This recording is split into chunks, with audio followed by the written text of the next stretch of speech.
this is a program that was developed out of necessity. As Michael said when he introduced me, there's nothing I'm going over here that's theoretical.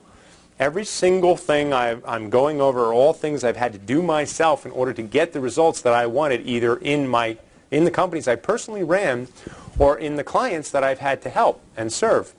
Okay, so these 6 steps of time management came from a period when I was just totally overwhelmed, and I kept going to time management courses. And one course I went to, they wanted me to track what I was doing with my time for 3 months to figure out where I was wasting or burning time. And my reaction to that was, if I had the time to do that, I wouldn't need time management. So this is like 30 minutes flat, and it's everything you ever need to know about time management. But more important than what it does for time management is it teaches how to run a company for maximum productivity. This takes 5 minutes a day. That's it. It's 5 minutes a day, but it's the discipline all day to make sure that you're using it all day that makes the big difference in how effective you're going to be. So, you know, the easy part is the 5 minutes it takes to set up your day. The hard part is sticking to it, and I'm going to give you all kinds of tricks and tools for that as well. So they say it takes 21 days to create a new habit. If you could commit to these 6 steps over the next 21 days, it can make a profound difference in your life. So, number 1, touch it once. They say that the average office worker spends 1 month per year rereading the same information without taking action. And that study was done before the advent of email, right? I mean, email can be a great asset.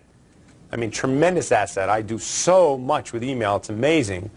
But it can also kill you if you don't control it. If it controls you, you're in big trouble.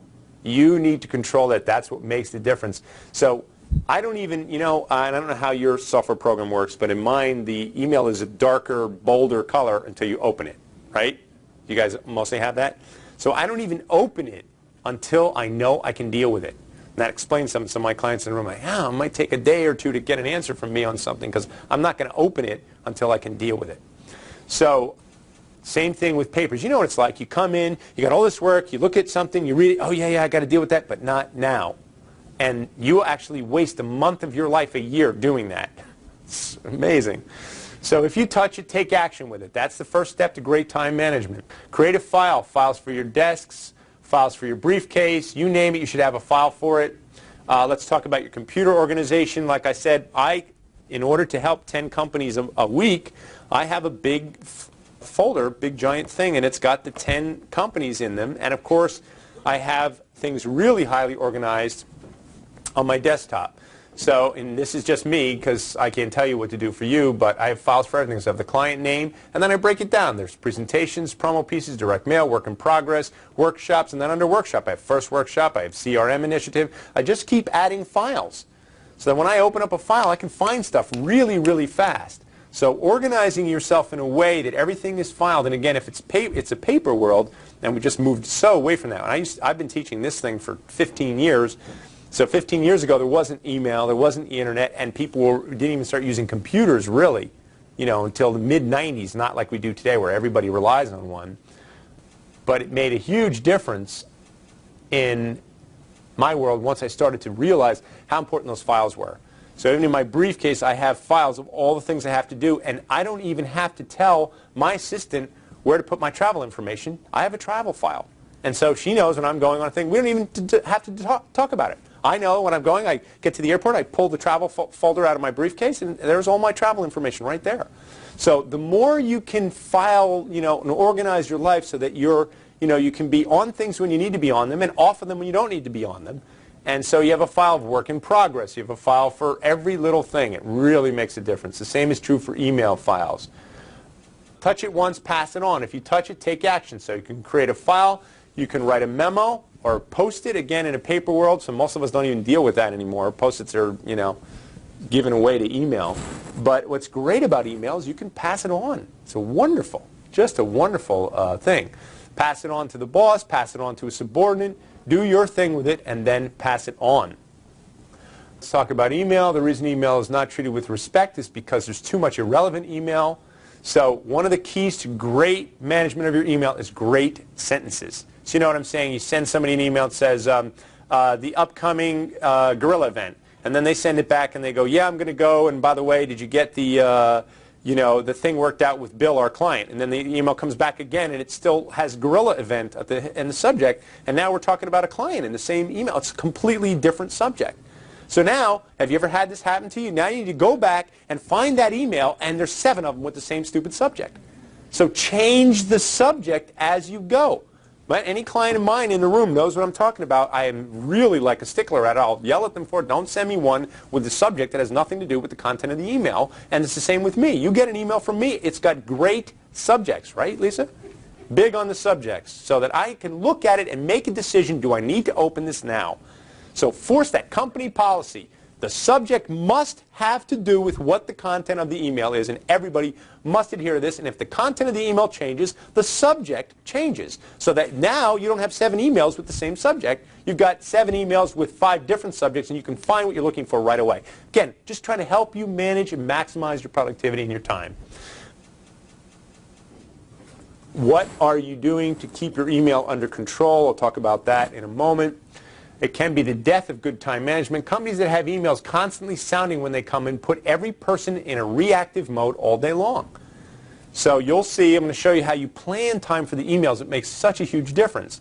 If that thing is going ding, ding, ding, and you stop what you're doing and go check the email, that is a reactive person. That's not a great way to run a company and to react. And I know those people because I send them an email, I get an answer right away. I send them 3 or 4 emails, I get 3 or 4 answers right away. Yeah, I can guarantee that won't happen when you send me an email, because I'm not living by my email. My email does not control me, I control it. And it's for my convenience, and when it's not convenient, I don't answer it. So do not answer it every time it comes in. Set times in your day. Electronic communication vastly improves productivity. I already said this, but not if you allow it to control you. All right? And step number 2, make lists. How many people make lists? Who has really long lists? Anybody here in the room? With the white shirt on the back? Or how long is your list? Just give me how many items. Probably 15 to 20. And then you with the goatee? 50? Okay. Here's what happens with lists like that. There's a big problem with those lists. Many people make lists as a way of keeping organized. That's a good thing. If you don't have lists, who doesn't keep a list, to-do list? Let me tell you, want to double your productivity? Just keep a to-do list. Joe raises his hand, but like this. Okay. How many items on your list, because that makes a huge difference. Stick to the 6 most important things. That is the key to really being productive. What you'll find is that when you have these long lists, you end up having the list becomes the management tool for your time. Because you go to your list, you've got 50 items on it. If you want to feel productive, let's just go and pick something to take care of. Ooh, that feels good. But the most important things every day never get done. So forget the long list. It's the death of time management. When you have a long list, you'll generally do the non-productive tasks just to trim the list. You'll be amazed at how much more you can accomplish if you don't do that. At the end of the day, you'll find that most important things on your list didn't get completed. There's a tremendous psychological boost. If you get that 6th thing and you cross it off at the end of the day, it's just a great feeling of accomplishment, especially when all 6 of them are the most important things. So let's do that exercise right now. Write down the 6 most important things, you can tell. 6 most important things you have to do when you go to the office on Monday. Write them down right now. What are the 6 most important things? I'm going to show you how to do this. And you know what? Start with a clean sheet of paper, because I want to show you the exercise on a clean sheet. At the top of your paper, there will only be 6 things you have to do. Now, just hold up for a second. I had somebody say to me, our manual is too complicated and we need to redo our manual, and if I spend about 15 hours on this, I could really change that manual, and it would make a huge difference in how our clients interact with us and their experience that they're having with us. And the problem is, when you have a big thing like that, is you tend not to ever work on it, because it's a big thing. It's going to take 15 hours. The secret to being productive is put that thing on your list, but I'm going to show you how to plan little chunks of time, but you're going to incrementally move that project forward. So on your list of 6 things, you can have some big project that normally is 15 hours. I'll show you in a few slides how to make that, at least start chipping at that in little tiny pieces. So it's okay to have big things on your list that are not realistic for you to get done. Just put them down there. 6 most important things for Monday.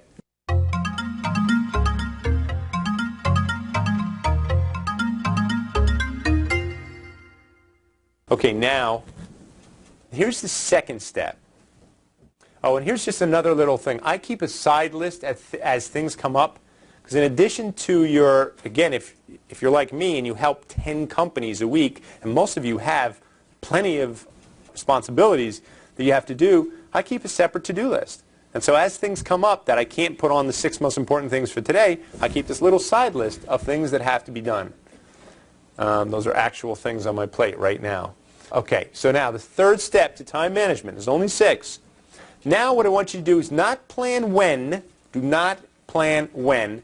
On the 6 things, I want you to put how much time you're realistically going to allocate to those 6 things on Monday. How much time you realistically, so next to the thing, write 1 hour, 60 minutes. In fact, make it like that, make it minutes. 60 minutes, 15 minutes, 25 minutes. Sometimes really important things only take 5 minutes and you kept putting them off. So write it down next to those items, how much time you're going to spend. Not when, that's a separate step. Do not plan your day yet. These are simple steps and they change everything. Okay, so how much time? 2.25 hours. 2.5 hours. And are those 6 things really important? 3 of the 6 are. And if you got them done in one day, is that a good day? It's a great day. Okay, how about you? 9 hours. 9 hours. It's too much. Not going to happen. You need to trim that down, and I'll show you why in a minute, okay? How about 6 hours. 6 hours, okay? And is it a good day? Yeah, great day. Have you got it all done? You feel good? Okay? 3 hours and 15 minutes. And it's a good day? Okay. And that's what happens is most of us don't actually get the really productive tasks done, but it really changes everything when you do. Okay, so now let's plan the day, but here, let me just fill some of this in here. Oh, actually, go ahead and plan it, then I'll teach you something else. I'll show you the mistake you're all going to make in planning your day.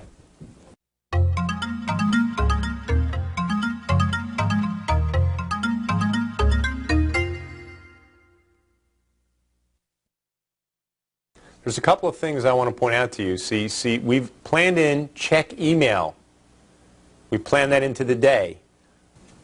In my day, if that's not planned into my day, I don't check my email. I am not in a reactive mode responding to a little bling bling of the email. I check it when it's in my day and when it's scheduled. The other thing is there is in here miscellaneous meetings, got a minutes. Okay, you know what I'm talking about? Somebody comes to your door and say, hey, you got a minute? Well, you don't got a minute until 10:30 because that's when it's in your schedule. And I'm going to talk about how powerful that is. So got a minutes, miscellaneous, and email is planned into the day. So if you didn't plan that into your day, that's not a realistic day, and you're not going to get it done. That's why I said 9 hours. No way you're going to get 9 hours worth of highly productive items done. But if you can give a little bit of time to each one of those things, and every day you do it and move it forward, it becomes profound. So summary so far, touch it once, take action, list the 6 most important tasks, allocate how much time, and then plan when. That's what we've covered so far. So if you look at your list, let me ask, where did you put the most important item on your list? End of the day? Beginning of the day? Beginning of the day. Okay, good. Most people, it's the end of the day. Why? You know what? It's the hardest thing you have to do.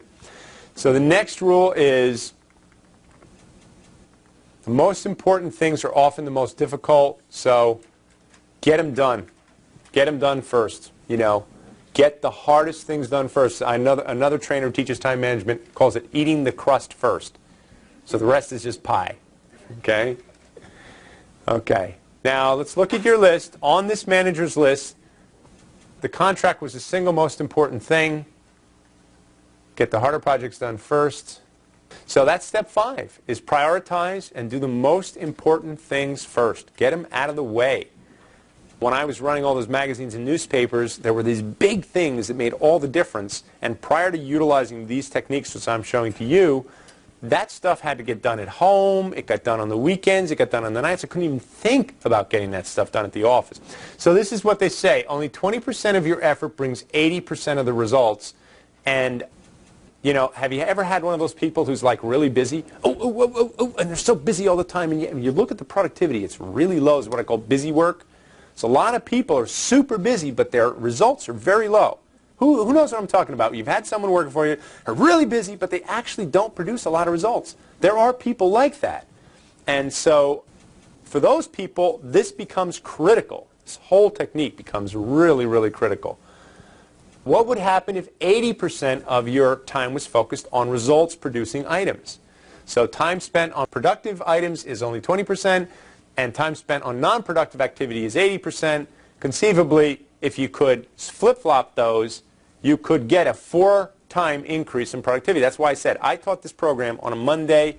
My staff tried it on a Tuesday.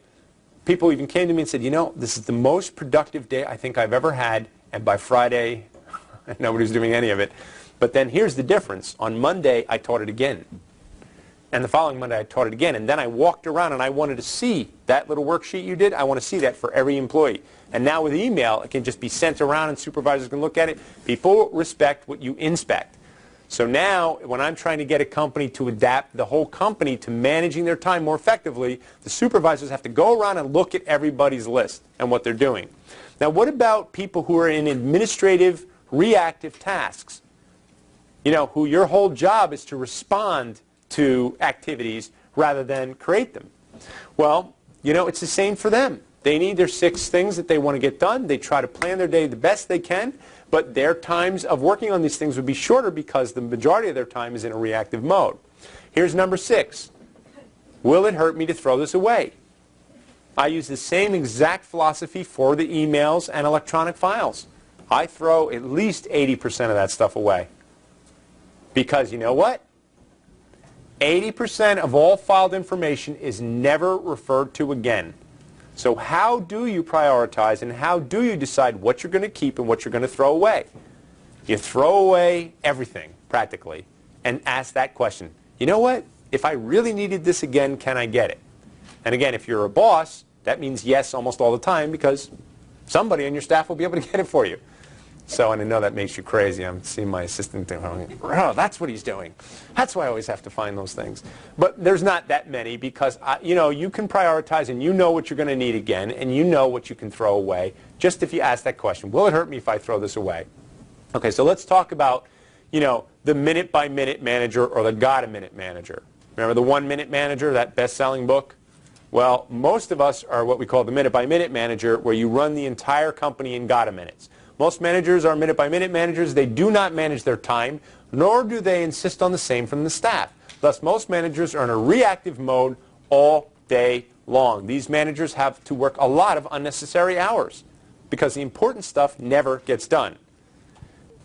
You want to be accessible to your people. You'll help them much more if you force them and you to plan things.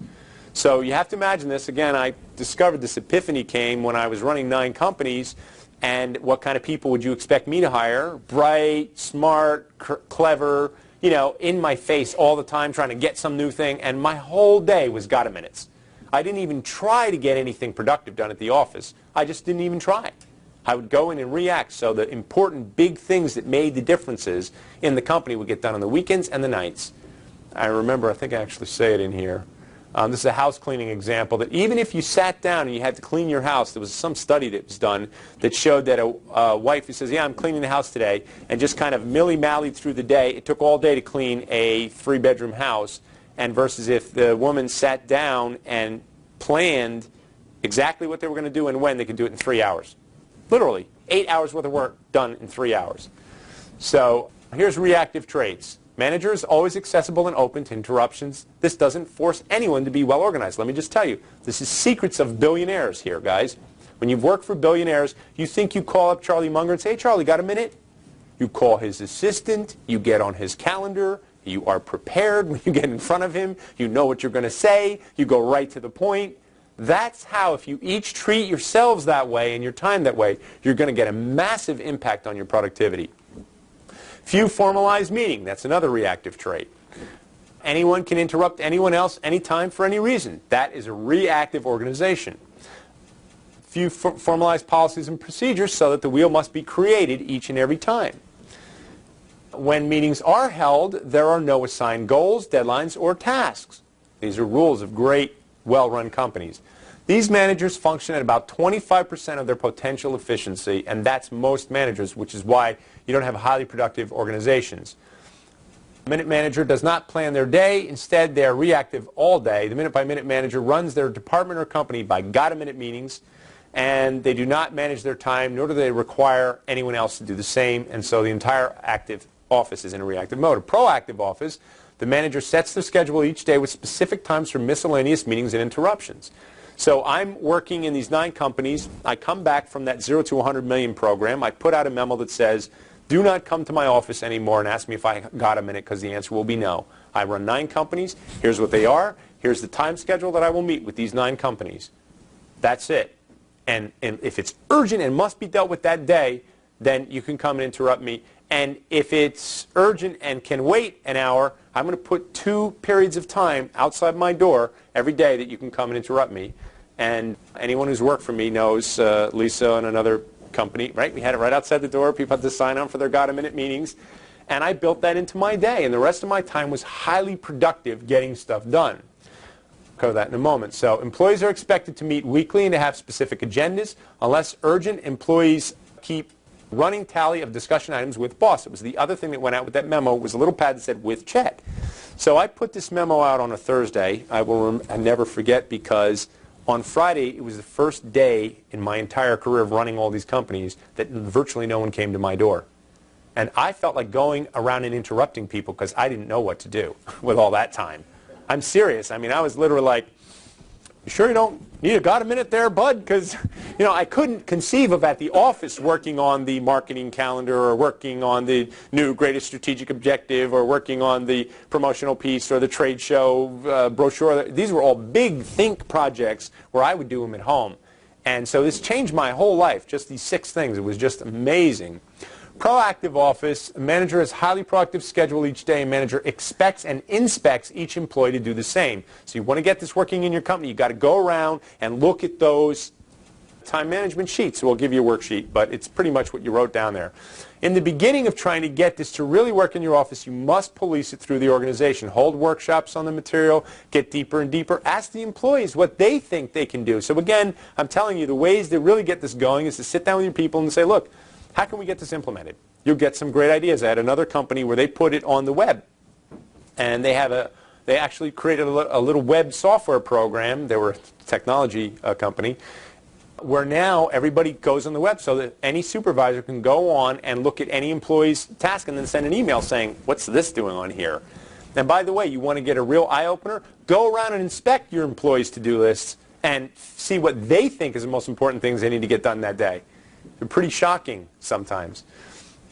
The epiphany secret of billionaires. Boy, I just said this whole thing. No longer come to my door and ask if I've got a minute, because the answer will be no. And again, when I met with Charlie, you had to set the appointment. You had to have a tight schedule. The meeting was fast-paced and highly productive. It was a really profound experience.